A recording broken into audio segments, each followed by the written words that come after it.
The title of the upcoming Dragon Ball Super movie has certainly raised quite a lot of eyebrows, especially because of its rather simple or lame title, that is Dragon Ball Super Super Heroes. Now, in this particular context, I just wanted to make a quick video analyzing the overall situation as to why this particular name can actually be important or rather necessary in this particular context. So hello and welcome to Advise. My name is Soham and thank you so much for joining in. In this video, we are going to go over the news about this particular movie. But before that, if you're new here, then please consider subscribing to our channel since I do weekly anime and manga related content along with a bunch of other stuff. With that being said, let's begin the video. Now essentially in this video I just want to talk about the potential about how this name might actually impact the overall story, because here we have to remember that back in the day when this movie was originally announced, the most important point which was raised here was that this movie is going to explore uncharted territories which are quite new.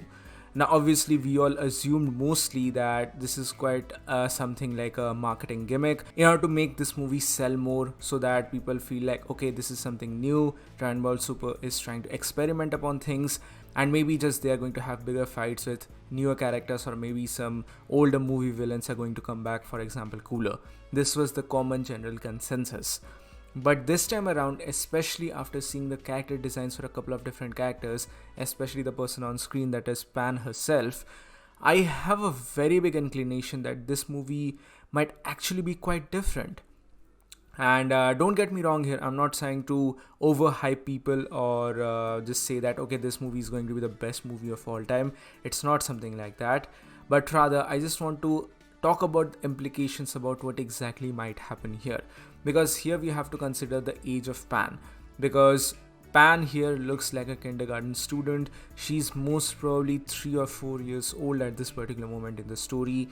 And like I said in my prior video about the possibility of this movie happening around the time of end of Z time skip, I'm not saying that this movie is inherently going to expand upon or maybe cross the end of Z time skip, but I definitely feel like this movie is going to come very close to that particular thing. The exact age when the end of Z time skip happens is 784, and my guess right now is that this movie is going to take place around 782 or 83, because Pan was born in the year 779. So by that, if she's 3-4 years old, then by that particular estimate we can say that this movie is going to take place around the years of 783. Now something very important to note here is that Goku is not a very big part of the end of Z time skip. Apparently he was not in touch with a lot of different characters. I don't know how Super is going to involve this particular thing, especially after how we see the current Moro arc and the Granola arc. So there might be some sort of a retcon implied here, but even then Goku is not the central aspect of this particular thing, because he has not been really in touch with a lot of different people after the eventual defeat of Majin Buu. Rather, he has been training, he has been dealing with a new apprentice now in the form of Majin Oob, or rather just simply Oob, who is the reincarnation of Majin Buu. And because of this, because of the implication of this particular news, I feel like for the very first time in the entire lore of Dragon Ball, not for the very first time, I mean we also had the return of Broly in the Broly Second Coming movie, but basically we might have a situation where Goku is obviously involved in the story. It cannot be a Dragon Ball movie without Goku, let's be real about that. He's the central protagonist, he's the icon of this series.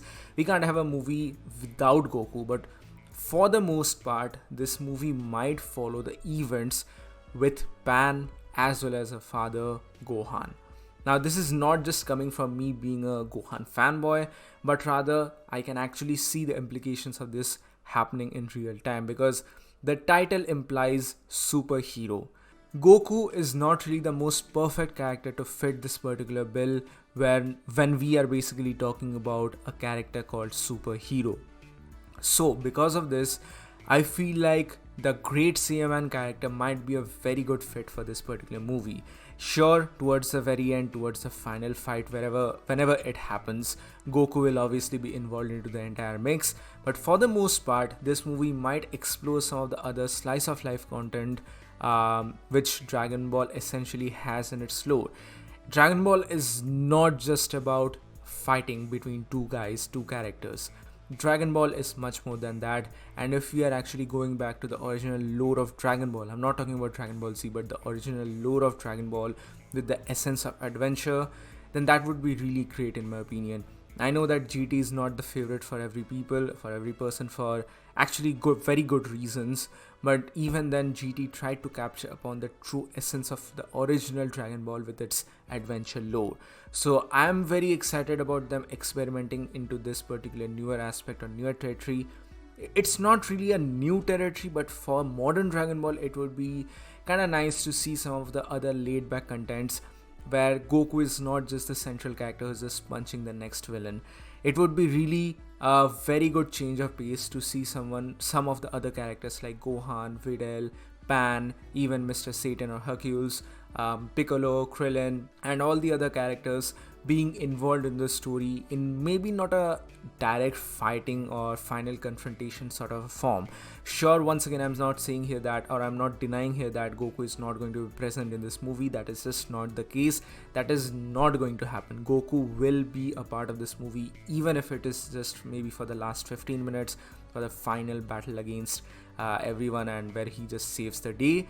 But even then, this movie might actually follow some of the more slice of life content where Pan is a little older, and in her eyes, her father, who dons the costume of the great Saiyaman, is actually the true superhero.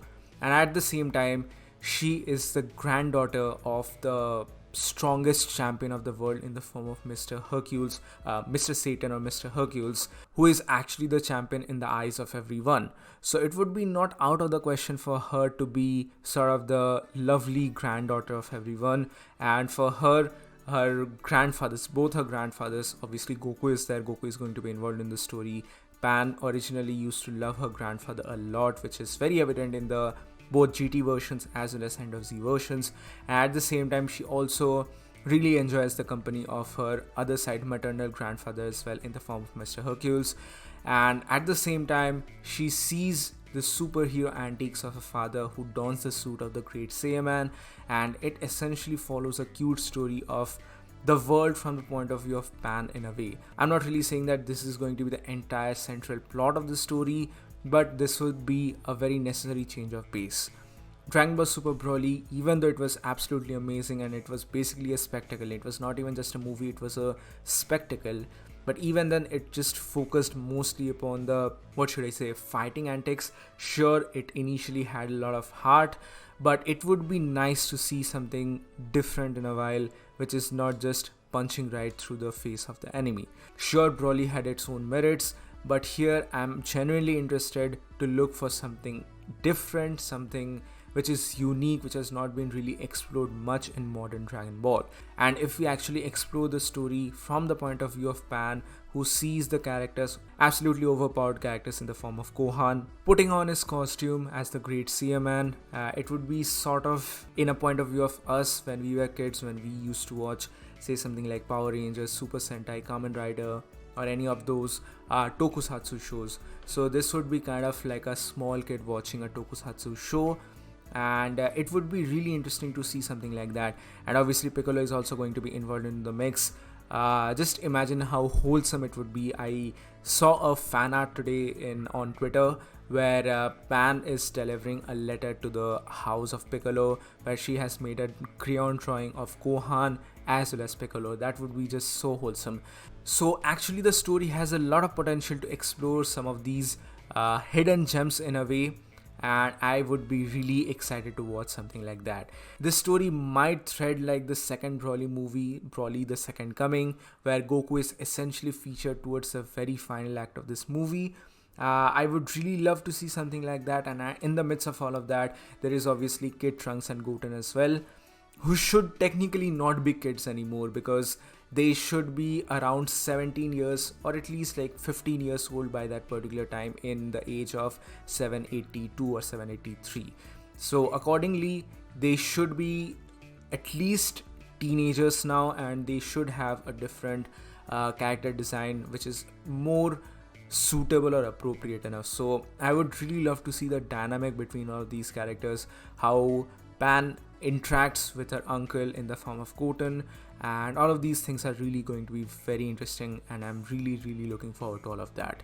I know that the reaction to this trailer or teaser has not been the best of things, because people are obviously very mad about how dare they make this in a CG format. But honestly, if you ask me, I am pretty excited to see how this overall product happens, or how this overall product delivers in the end, because CG inherently might not be the best solution, but it has improved a lot since the days of Battle of Gods. Moreover, there are other games which we should have a look as well. For example, the original designs of Kakarot, as well as the initial cinematic intro for Dragon Ball Legends as well. Although I'm going to talk about the entire CG scenario in a separate video, so be sure to subscribe to the channel to stay up to date whenever I upload that video. So this is it for this particular video, where I just wanted to give you all my thoughts about the entire scenario of a slice of life story, or maybe just a story focusing upon Pan as well as her father, which gives us basically a hint towards the overall title of the story, that is Dragon Ball Super Super Hero. So what do you guys think about all of these things? Please do let me know your thoughts in the comment section below. So that's it for today, guys. Please give this video a thumbs up if you like it, share it with your friends, and subscribe to the channel for more. This is Wonder by Z, and I'll see you soon on the next one.